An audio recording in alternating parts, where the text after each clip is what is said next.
1 नवंबर सन 1969। समय मध्य रात्रि 1 बजे। तिरुपति में जो चमत्कार हुआ वो आज भी इतिहास में दर्ज है। हुआ कुछ ऐसा कि पूरा तिरुपति उस रात शयन में था, परंतु भगवान नारायण तो अपनी लीला दिखाने वाले थे। वो रात्रि बिल्कुल शांत थी कि इतने में ही अचानक मंदिर से तेज घंटियों की आवाज आने लगी।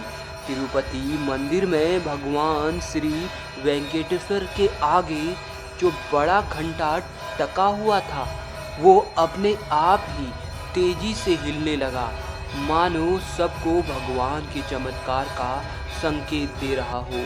और उस घंटनाद से उस रात पूरा तिरुपति जाग गया, क्योंकि दोस्तों मंदिर तो रात्रि होने के कारण पूर्ण रूप से बंद कर दिया गया था।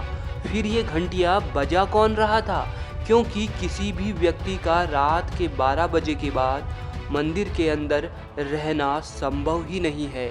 यहाँ तक कि कोई छोटा सा जीव जंतु भी मंदिर के अंदर जाना असंभव था। मंदिर का हर एक द्वार और खिड़कियां बंद थी। तो उस दिन आखिर ये सब हो कैसे रहा था?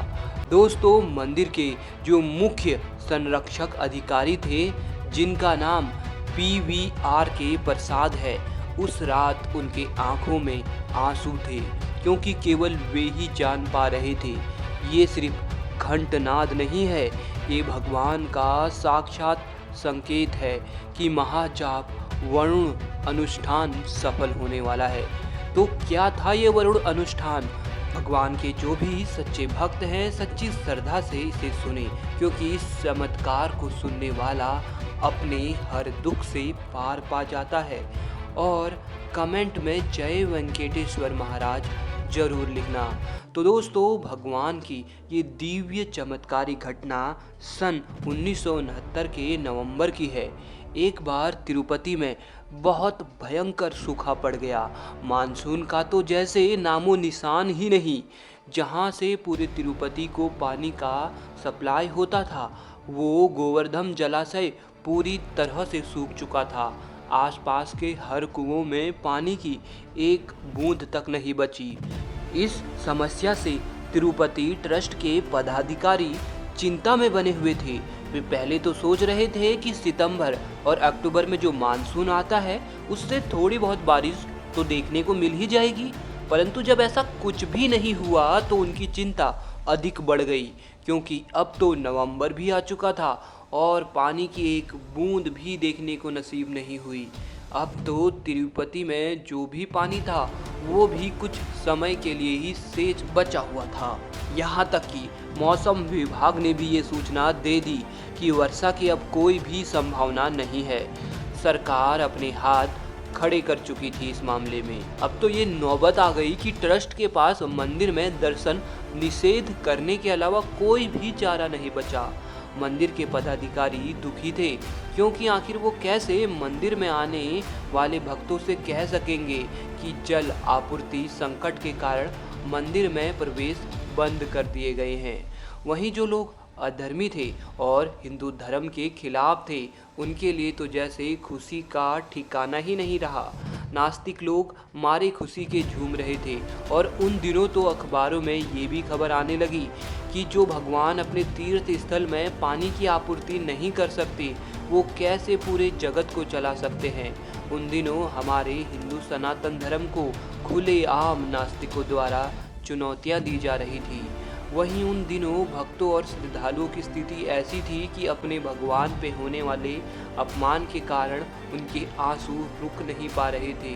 इतनी विकट परिस्थिति हो जाने पर मंदिर के पदाधिकारी इस संकट को दूर करने का मार्ग ढूंढने लगे। सहसा उन्हें एक विचार आया। उन्होंने वेदों और शास्त्रों के धुरंधर विद्वान तथा तिरुपति ट्रस्ट के सलाहकार, जिनकी उम्र करीब 900 वर्ष थी, श्री उपलरी गणपति शास्त्री जी महाराज से संपर्क किया।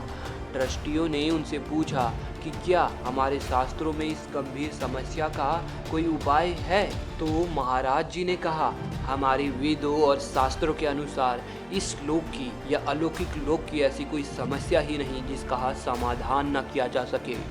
उसके बाद महाराज जी ने ट्रस्टियों को वरुण यज्ञ महाअनुष्ठान करने का परामर्श दिया, किंतु साथ ही उन्होंने ये भी चेतावनी दे दी कि पूर्ण समर्पण, श्रद्धा एवं विश्वास से ही यह महाअनुष्ठान फलीभूत होगा और किसी भी प्रकार की लापरवाही इस अनुष्ठान को विफल कर सकती है। दोस्तों, वरुण जाप अनुष्ठान का कार्यक्रम बना और दूर दूर से प्रसिद्ध वेद और शास्त्रों के ज्ञाताओं तथा विद्वानों को बुलाया गया। दोस्तों, समय बहुत ही कम था, लक्ष्य बहुत ही बड़ा। 1 नवंबर को अनुष्ठान संपन्न होना था, परंतु ये क्या, ऐसा लग रहा था मानो हर चीज, हर विविधता तिरुपति के खिलाफ हो चुकी है। वरुण जाप अनुष्ठान के लिए जो प्रसिद्ध विद्वान आने वाले थे, उनमें कुछ बीमारी की वजह से आने में असमर्थ थे, तो कुछ की परिवार में ही किसी खास की मृत्यु हो गई थी। वहीं किसी को कुछ तो किसी को कुछ और समस्या आ गई। अब तो वरुण जाप भी लगभग असंभव प्रतीत होने लगा और इस घटना को धर्म विरोधी कई अखबार बड़ी चटुकारिता से छापते जा रहे थे और भक्तों की श्रद्धा तथा हिंदू धर्म का मजाक बनकर रह गया था। उस समय ट्रस्ट के संरक्षक श्री प्रसाद जी के आंखों में आंसू थे, परंतु उनकी और सभी भक्तों की आशा अब भगवान वेंकटेश्वर पर टिकी हुई थी। और फिर एक मध्य रात्रि को जब सब अपने घर में सोए थे, तिरुपति मंदिर में चमत्कार घटित हुआ। अचानक ही मंदिर की सभी घंटियों ने तिरुपति को जगा दिया। ऐसा लगा मानो भगवान स्वयं पूरे तिरुपति से कह रहे हैं कि चिंता मत करो, मैं सब ठीक कर दूंगा। और मित्रों, आपको आश्चर्य होगा जानकर कि उसके अगले ही दिन से वरुण जाप के लिए अनुकूल परिस्थितियां बनने लगी और जिन विद्वानों ने, ज्ञाताओं ने आने से मना कर दिया था, उनके आगमन की समाचार भी मिलने लगे। 8 नवंबर को पुनः वरुण जाप के लिए मुहूर्त निर्धारित किया गया और सभी विद्वान पूरी श्रद्धा के साथ वरुण जाप के लिए पधारे। दोस्तों, आपको बता दें कि वरुण जाप 3 दिनों तक चलने वाली बहुत ही कठिन वैदिक प्रक्रिया है, जिसमें केवल फलाहार ही लिया जाता है और इसमें कुछ विद्वान को कई घंटों गले तक पानी में रहकर मंत्र जाप करना होता है। इसमें निरंतर वेद जाप करना होता था।